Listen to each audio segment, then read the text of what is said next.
going on my holidays. Oh, Yeah, I am going on my holidays from tomorrow. So I got these yesterday, prescription sunglasses. Nice. Never had them before. No, hang on, I have.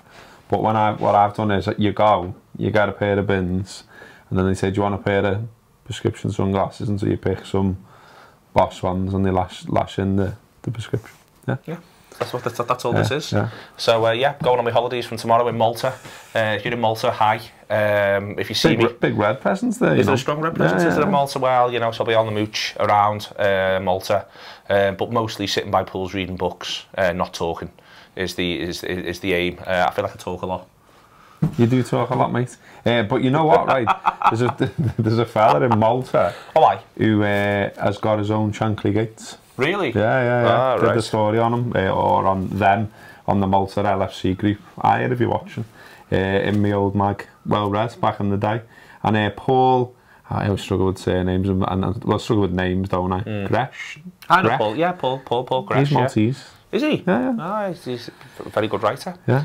Excellent. Okay, well that's so this is the last time you'll see me for a while. You'll hear from me throughout the week because we've got shows backed up both on Tour Player and the normal sort of stuff. Some excellent stuff lined up actually, including Jonathan Northcroft talking about England, which is great. And we did a fantastic thing with Damien Hughes as well, which is going to be out really good, next week. It was really, really good. It was fantastic to have him. So there's all the shows are still going to be lined up and going out as normal. But yes, sitting by a pool, I feel like I need it. To be honest with you, I feel like I need it.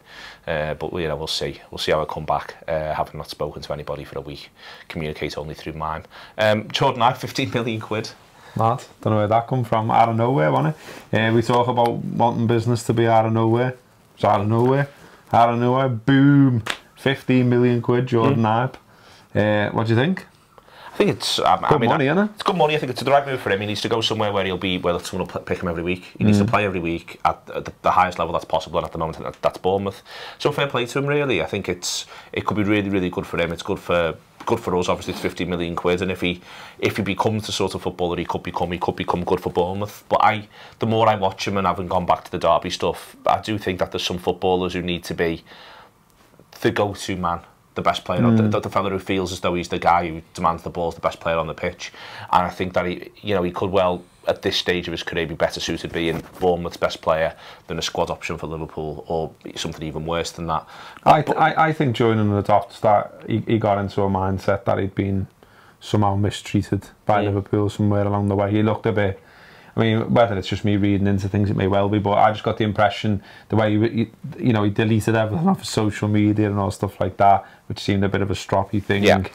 And it just seemed like his attitude went the wrong way. I mean, ultimately, what I think on this is the manager's made the decision, and so the manager probably knows all the thing about, well, he's got potential and he can do X, but other days he's Y, and he's weighed it all up, hasn't he? He's made the decision. And like, he's working on more information than we'll ever have. So, what's he like when he turns up in training every day? What's his attitude like? Does he work hard? Is he willing to work on the things that are wrong about his game, or is he cocky about it? Does he think he's made it?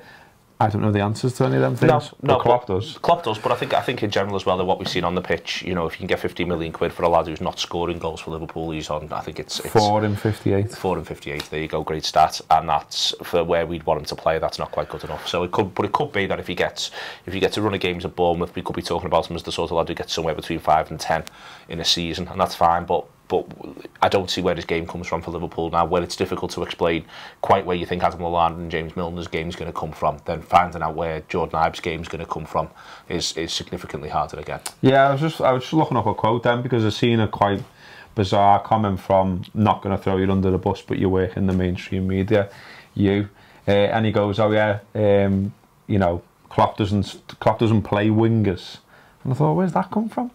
So I googled Klopp and wingers, which he could have done, and there's a quote of them saying, we haven't really got many wingers at the club, just a couple of lads with potential.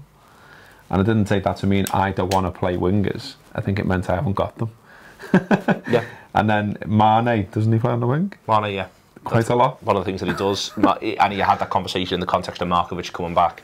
And it wouldn't surprise me actually if Liverpool moved for one more in that 3 who play behind the 1. It wouldn't surprise me if Liverpool move for one more between now and the end of the window. And he'll have pace. I think, as well. I think that's what that might be where you end up getting one more player, whether or not it's a world beater or whether or not it's something that comes later on. I'm not quite sure. Fixtures have moved. Fixtures have moved, yeah. Sky have announced what games they're moving where, and as ever, Liverpool ones affected. You reckon you've got them all off by heart already? Yeah. I've got them on a piece of paper there. Do you want me to do it? Go on, you do it now. I do it. This literally is because we have to build shows around all this sort of stuff. As soon as I was desperate for them to come out and to start thinking about what we're going to do when. So the first game's Arsenal to move to Sunday at 4. The second game is Burnley. They've switched it as an away game, but it remains Saturday at 3. The third game is Spurs. It's Saturday at 12:30. The fourth game is Leicester. It's our first home game, and they've moved it to Saturday at 5:30. The fifth game is Chelsea. I'm worried about the order, but I think I'm right. And that's gone to Friday at 8. And the sixth game is Hull, and it remains home game, 3 o'clock kickoff. He hasn't put Hull on it, Sean behind the camera done me a little list. His list is Arsenal away, Sunday 14th of August, 4 o'clock on Sky. Tottenham away, 27th of August. That's a Saturday, 12:30. It's just done the ones that have moved for you. Leicester home, Saturday, 5:30. 10th of September, BT Sport, 5:30. And Chelsea away, Friday the 16th of September.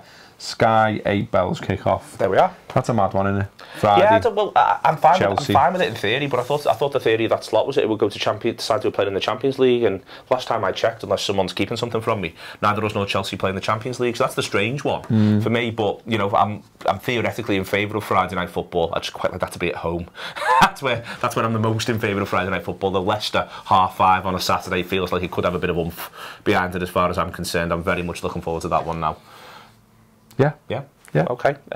Actual games of football soon, but you got one more thing for us before we shoot off. Yeah, we're doing this. We on here asked the other week for, well, we didn't ask. We just said if you want to send us, you know, more of these kind of things. There's Washington there, there's Seattle there, there's Melbourne, there's Sydney, and now very soon there will be.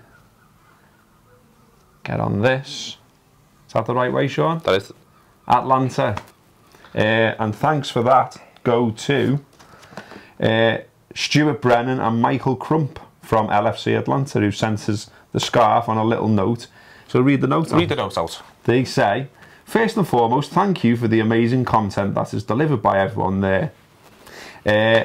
Many of our members are subscribers, and we do our best to spread the word about the Anfield Wrap.